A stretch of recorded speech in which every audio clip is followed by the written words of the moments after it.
Greetings, Local 2627 sisters and brothers. Today is Monday, June the 3rd. Hope everybody had a great weekend. And as usual, it's Monday, so let me update you on a couple of things. Whatever your work hours are, when you come to work and you clock in or sign in or swipe in, no matter how you come in, don't leave and then go get your breakfast. You're in violation. When you come in, if you work from 9 to 5, don't come in at 9 o'clock and clock in and then go outside and get your breakfast. You're in violation. They expect you to be at your desk from 9 to 5. If you have to get your breakfast, get it before you come to work. Or make sure nobody sees that you're leaving to get your breakfast. That's the best thing I can say, because it's a problem. They expect you to, if you work from 9 to 5, they expect you to be there from 9 to 5, except for your lunch period. Where I used to work, they used to have a line of about 25 or 30 people standing at the time clock at 5 o'clock. And they eventually sent out a memo telling the people that if they catch anybody at the time clock at 5 o'clock, that they were going to start bringing them up on charges because they were in dereliction of the duty because they left before they were supposed to leave their desk. They didn't expect to see anybody until 3 or 4 minutes after 5. And eventually they did start writing people up. So like I said, when you come in at 9 o'clock, have your lunch with you or your breakfast with you already. Do not go out because they can bring you up on charges. Also, medical leave. If you're on medical leave, you can't get a job. That's the bottom line. That's the reason why you get medical leave, because you couldn't work. Not only way you could work is if your agency okayed you to go out and get a job while you're on medical leave, which they won't. Now, the other thing is, when you're on medical leave, you cannot leave the country. If you leave the country because you have a family emergency, you have to leave the country because you have a family emergency, you are going to need permission from your agency. And I mean a permission that's in writing, not somebody said it's all right for you to go.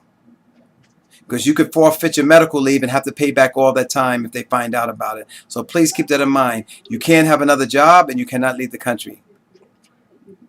I would also mention, our consultants, the 911 system crashed. The first day of operation, it crashed for 12 minutes. Do you know how much mayhem could have went on over that 12 minutes that the system was down? Now, back in the day, with the city employees, we had this thing that's called running in tandem. Before the old system was gone and the new system was completely installed, we made sure that we had the old system as a backup. I mean, 12 minutes, the system is down. I mean, and come on, this system cost us $1.2 billion over budget. But that's consultants for you. There's a budget rally on June 5th. Wednesday. It runs from 2 to 3, just 1 hour. It has to do with the city budget.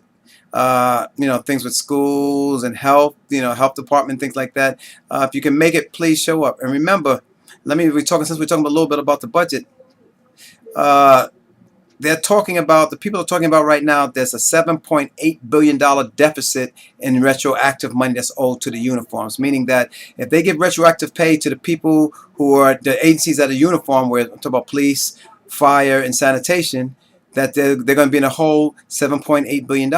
Now, they're not even mentioning DC 37 or the other unions in the city. They just mention these uniforms. So what about the additional money? I mean, when I tell you about making sure that you vote for the right person, it's important, because the only one who has a definitive answer about this so far has seemed to be John Liu.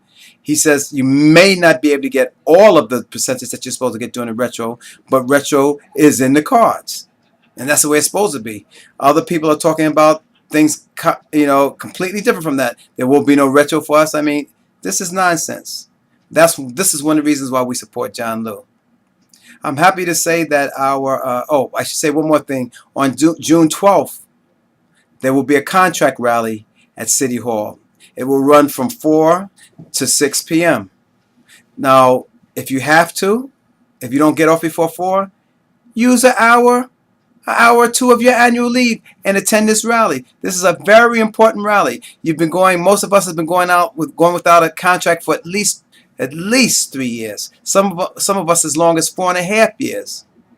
Now, if you're really serious about it and you're really interested in having a contract, take an hour or two annual leave and come to this rally and show the city and show these people who are running for mayor that we're serious about this. We're not going to go with no retroactivity for the years that we didn't have a contract.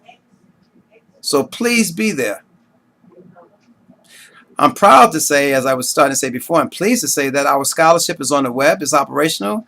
It's on the left-hand side. It's below our first Vice President, Mick Lanny, after he talks about the education scholarship. If you scroll down, you'll see the education reimbursement. You'll see that the child scholarship there, Local 2627, the form and the directions for the scholarship are there. So please just scroll down and look at it. You know, if your child is eligible, please by all means submit. You only have about 2 months to submit this. So do what you have to do.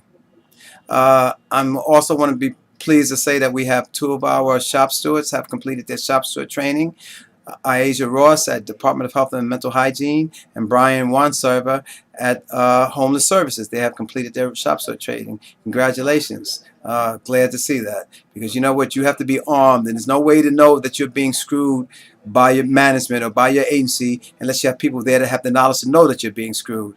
And that's why we need shop stewards. Shop stewards are the eyes and ears of the local. They let us know what's going on. We do not expect the shop stewards to get in management's face, but we expect them to make us aware of what's going on so we can get in management's face. Good and welfare this week. From NYCHA, New York City Housing Authority, Leonard Milson, we're sorry to say his mother passed away, and of course the love and our empathy goes out to our brother at this time of sorrow. Until I speak to you next week, this is Robert Jai in solidarity.